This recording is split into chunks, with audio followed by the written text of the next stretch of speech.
Eu sou a professora Amanda Almozara e na aula de hoje vamos dar início ao estudo do direito constitucional, falando acerca de conceitos relativos a Estado e a teoria geral do direito constitucional. Sou advogada, pós-graduada e mestra pela PUC São Paulo, professora de cursos preparatórios e também da Universidade em São Paulo, FMU. Acesse minhas redes sociais, www.amandaalmozara.com.br, também Facebook, Amanda Almozara e Twitter. Vai ser um prazer tê-lo nesses canais. Muito bem, vamos começar então com a aula de hoje, falando acerca da introdução do direito constitucional. A primeira coisa que você tem que saber, e é fundamental para o estudo do direito constitucional, é, primeiro, o que é o direito constitucional, qual é a sua natureza e do que o direito constitucional vai tratar, qual é a matéria que o direito constitucional vai cuidar. Porque não adianta a gente começar aqui o estudo propriamente dos temas do direito constitucional sem fazer essa introdução que é fundamental. E aí sim a gente entra nas classificações doutrinárias acerca do tema. Vamos começar então falando acerca do conceito de Estado. Eu vou fazer um pequeno esquema com vocês e aí eu quero que acompanhem o meu raciocínio. Muito bem. O direito constitucional nada mais é do que o ramo do direito que vai cuidar acerca do regramento fundamental do ordenamento jurídico. Aí você fala assim, mas professor, o que isso significa, regramento fundamental do nosso ordenamento jurídico? O direito constitucional, ele vai ser o responsável pela organização do Estado, pela limitação do exercício do poder e pelo estabelecimento de direitos e garantias às pessoas. Então, são três funções básicas do direito constitucional. É a organização do próprio Estado, a limitação para evitar abuso e arbítrio do exercício do poder e também o estabelecimento dos direitos e garantias às pessoas. Então, o regramento do sistema ocorre do direito constitucional, porque é ele o responsável pela própria organização do Estado. Atualmente, a gente não diz mais que o direito constitucional é um ramo do direito público, porque essa classificação ela já está ultrapassada. Na verdade, a gente não pode dizer que atualmente existe um direito propriamente público e um direito propriamente privado, mas sim com nuances públicas e nuances privadas. O que significa dizer? Que o direito constitucional, ele abarca todos os temas que são fundamentais dentro da organização do próprio Estado e no estabelecimento das relações entre as pessoas. Então, eu não posso dizer que ele simplesmente é um direito público, diferenciando do direito privado, até porque o direito civil, que seria o direito privado por excelência, tem sim hoje muito impacto, muita influência do direito constitucional. Agora, classicamente, sim, nós classificamos o direito constitucional como um ramo do direito público porque trata das relações do Estado com as pessoas. Muito bem, aí você fala, professora, eu acabei de escutar que o direito constitucional, ele organiza o Estado, mas para mim não está claro ainda o que é o Estado. Vamos falar então um pouquinho acerca disso, o que é o Estado. Muito bem. No que consiste o Estado? E a gente pode dizer que o Estado é uma soma de três elementos básicos. Para que eu tenha um Estado, eu preciso necessariamente de três elementos. O primeiro elemento é o território. Ou seja, a parcela física de terra, de espaço, em que que se agrupa um conjunto de pessoas. Muito bem, então essa parcela física de espaço é o primeiro elemento para que eu tenha um Estado. O segundo elemento, por razões óbvias, é quem estará neste território. As pessoas, esse grupo, que é o povo. Então, no primeiro momento, eu tenho esse elemento espacial, que é o território, e neste território eu terei o elemento subjetivo, ou seja, as pessoas que estarão ligadas a este território. A partir do momento em que eu tenho um território e eu tenho pessoas que ali estejam, eu tenho, sem dúvida nenhuma, o exercício de um poder. E o que seria poder? Poder nada mais é do que a relação de submissão de um a outro. Mas essa submissão não é uma submissão no sentido pejorativo. A submissão aqui é no sentido de obediência. Um manda e os outros obedecem. Isso é poder, tecnicamente. Tanto que em casa, quem tem poder? Quem manda, né? Pode ser o pai, a mãe, às vezes até o cachorro. Mas quem tem poder é quem consegue submeter os outros à sua vontade. Então, dentro desse território, vai ter o exercício de um poder.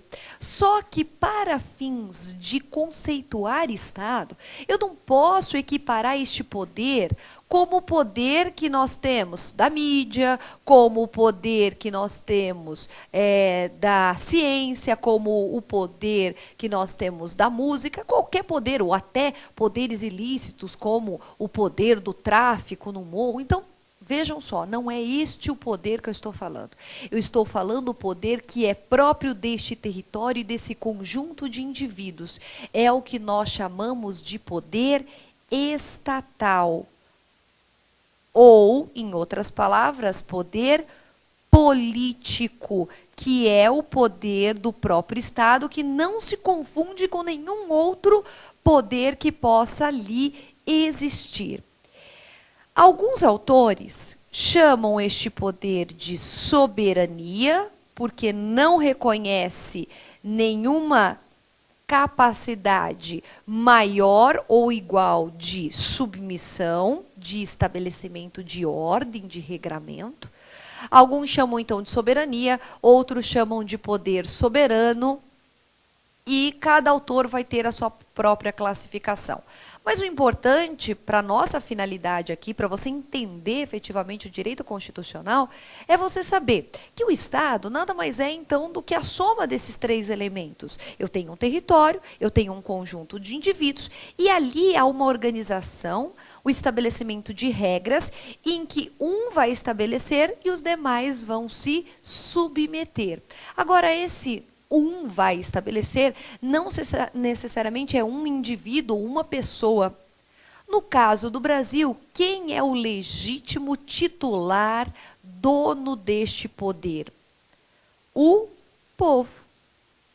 Então, o povo é o legítimo titular deste poder. Por quê? Porque é o poder do próprio Estado. Este poder encontra-se na mão dos indivíduos que estão ligados a este território. Então, os três elementos para fins de conceituação do Estado são território, povo e poder ou soberania. Muito bem, partindo desta ideia, fica fácil de entender qual é o propósito do direito constitucional.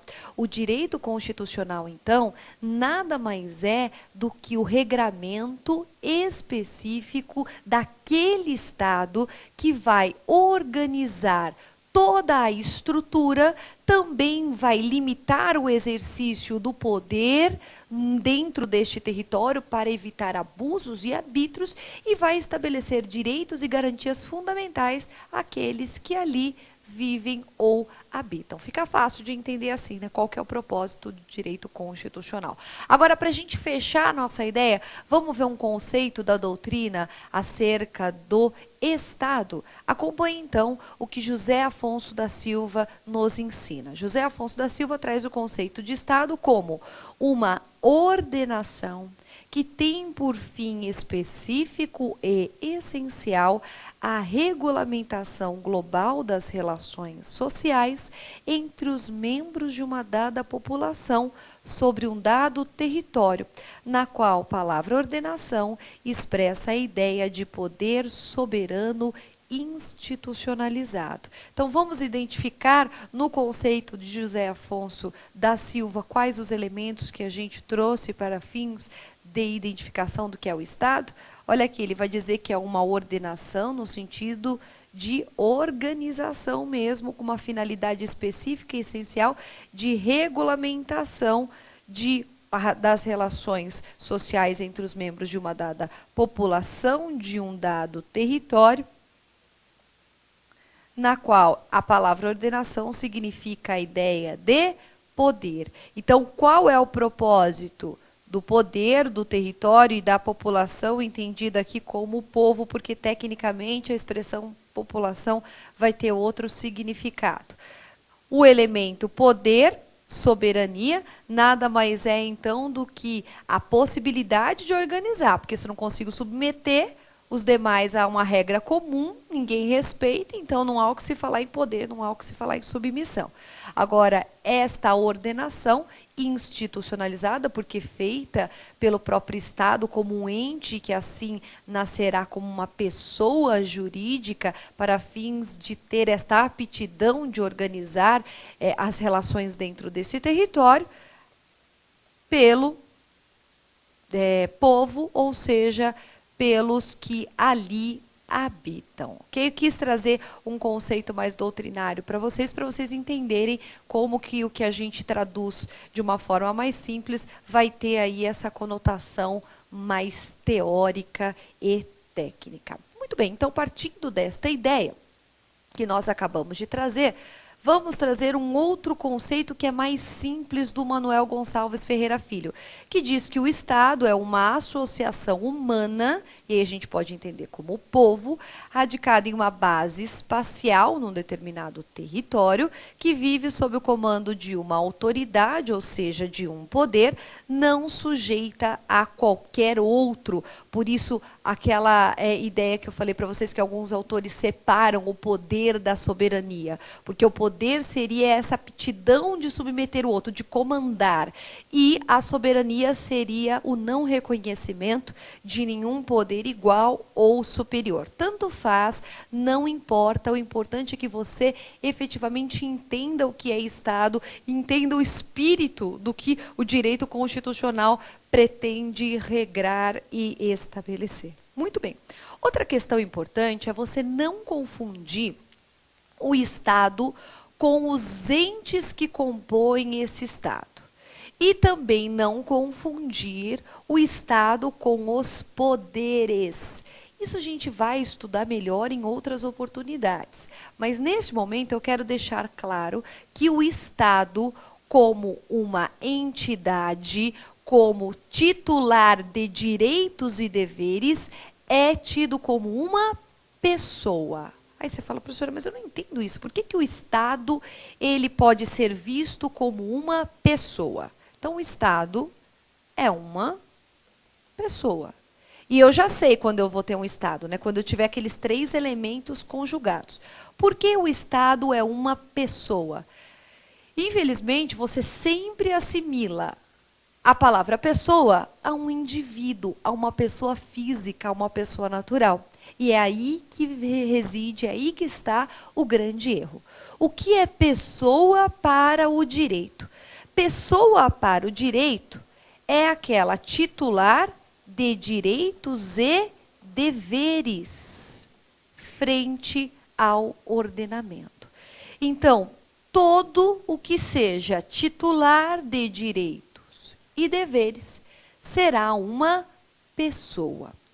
Nós temos, no nosso sistema jurídico, o reconhecimento de 2 pessoas, ou seja, o Estado vai reconhecer como pessoa quem? Primeiro, o indivíduo, que aí sim é o que você conhece, a pessoa física ou natural e depois a pessoa jurídica. Quem é a pessoa jurídica? A pessoa jurídica é aquela que tem uma realidade física, se confunde com o ser humano? Não.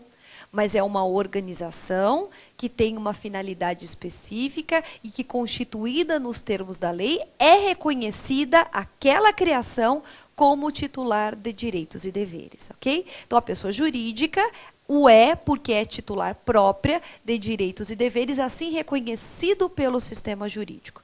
Aí você fala, mas professora, pessoa sempre vai ser pessoa física, o ser humano sempre vai ser pessoa. Não necessariamente. Olha só que interessante. Como para o direito pessoa, não é o que a gente acha que é necessariamente. Nós tivemos um determinado momento da história que um grupo de pessoas não era assim considerado, o escravo. O escravo era considerado coisa, ou seja, ele não era, perante aquela organização, titular de direitos e deveres, mas sim tratado como um objeto. Então, não necessariamente pessoa, ser humano, é o que o próprio sistema assim estabelece e reconhece. É claro que no momento que nós estamos agora, não há que se cogitar a possibilidade de um ser humano não ser considerado pessoa, mas teoricamente até que seria possível. Então, hoje, pessoa, sem dúvida nenhuma, o ser humano, mas também aquela realidade constituída com uma finalidade específica nos termos da lei. Muito bem. A pessoa jurídica, ela, por sua ordem, pode ser uma pessoa jurídica de direito... uma pessoa jurídica externa, vou colocar assim primeiro. Uma pessoa jurídica externa ou uma pessoa jurídica interna. Por que eu chamo de pessoa jurídica externa? Porque pessoa jurídica externa é exatamente o próprio Estado, ou seja, o país, a nação, como a gente conhece no popular. Então, a pessoa jurídica de direito externo seria o próprio Estado, a República Federativa do Brasil. Então, pense o seguinte, o Brasil, popularmente assim conhecido como Estado soberano e independente, é uma pessoa jurídica de direito público externo, ou seja, num âmbito global. Este é o Estado, o Brasil, a República Federativa do Brasil. Agora, em âmbito interno, eu terei a pessoa jurídica de direito público e a pessoa jurídica de direito privado. Ok? Dentro do âmbito interno, eu tenho a pessoa jurídica de direito público e a pessoa jurídica de direito privado. Olhando só dentro das nossas fronteiras, só dentro do nosso Estado. Então, por isso essa diferença de externo e interno. Quando eu trato do Brasil olhando para fora do Brasil como país da República Federativa, eu olho no aspecto externo. Quando eu olho dentro do território, eu olho nesse aspecto interno. Internamente, as pessoas podem ser reconhecidas como de direito público e de direito privado. Muito bem. As pessoas jurídicas de direito público estão previstas no artigo 41 do Código Civil, Lei 10.406 de 2002. E as pessoas jurídicas de direito privado no artigo 44 do também Código Civil. Okay? Não é o momento agora de a gente ficar explicando o tema, mas só para você saber que são pessoas de direito público. A União, os estados, o Distrito Federal, os municípios, os territórios, quando existirem, as autarquias e quaisquer entidades criadas por lei. Já são pessoas jurídicas de direito privado, as associações, as fundações, as sociedades, as organizações religiosas e os partidos políticos, como estabelece o próprio Código Civil. Muito bem, então, todas essas pessoas jurídicas têm ali a sua análise específica, tem sim a titularidade de direitos e deveres, mas essa análise de União, Estado, DF, município, não é a mesma coisa do que a gente está estudando agora, porque a gente está falando do Estado em sentido amplo, ou seja, do Estado como uma entidade, como uma pessoa jurídica de direito público externo. Então, uma pessoa jurídica num âmbito externo, uma realidade muito maior, ok? Também, quando falamos do Estado, não falamos dos poderes no plural. Por que a gente não fala dos poderes no plural? Porque os poderes legislativo, executivo e judiciário, tecnicamente, nem são poderes. Aí você fala assim, como não são poderes, professora? Não. São funções, atribuições que decorrem do poder no singular, conforme a gente viu como elemento do Estado. Então, vejam só, o poder que a gente estudou como elemento do Estado é uno, indivisível e singular. Ou seja, único é um poder único, não se divide, não se reparte, não se separa. É o poder inerente ao próprio Estado. Muito bem, deste poder, ou seja, desta aptidão de submeter, o outro decorre. Então, uma decorrência de ter este poder. A aptidão de legislar, administrar e julgar. Então, os poderes que nós conhecemos, tecnicamente, são funções que decorrem do poder. Então, quando eu falo de Estado, eu estou falando de algo muito maior do que o poder legislativo, que é uma das funções como característica do próprio poder que é do Estado. Tanto o executivo, quanto o legislativo, quanto o judiciário. Quando eu falo de União, Estado, DF, município, eu estou falando da forma que eu organizei internamente a minha casa para fins de atender ao interesse de todos. Então, como que eu organizo minha casa internamente? Vai ter sala, quarto, cozinha e banheiro?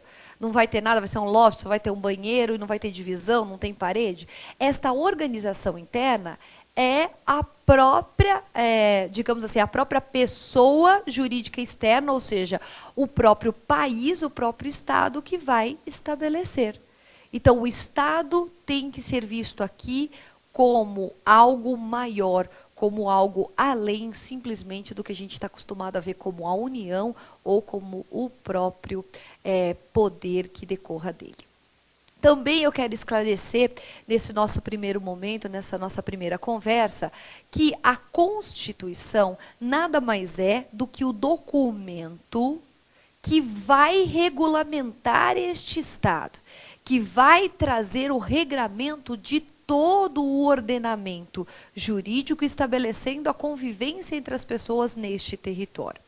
O nosso documento máximo, que tem por este propósito, ele tem a seguinte estrutura. A nossa Constituição, então, tem a seguinte estrutura. Ela tem um preâmbulo, uma parte dogmática e uma disposição transitória. São os 3 blocos do texto constitucional. O preâmbulo, a parte dogmática e as disposições transitórias. Muito bem, o preâmbulo constitucional, ele não tem natureza tecnicamente de norma constitucional, porque ele representa um sentimento vigente no momento da edição do documento Constituição. Já a parte dogmática são os artigos propriamente do texto constitucional, que vai do artigo 1º até o artigo 250 da Constituição.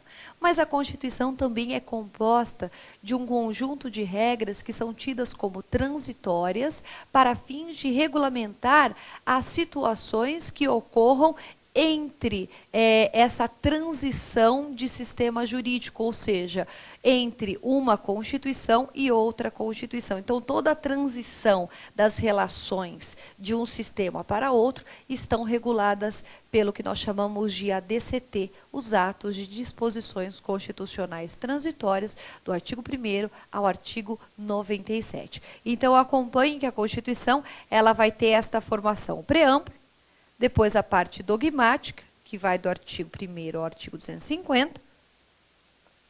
E, por fim, o ADCT, que são essas disposições transitórias para fins de reger as relações entre essas situações de transição de um sistema jurídico para outro.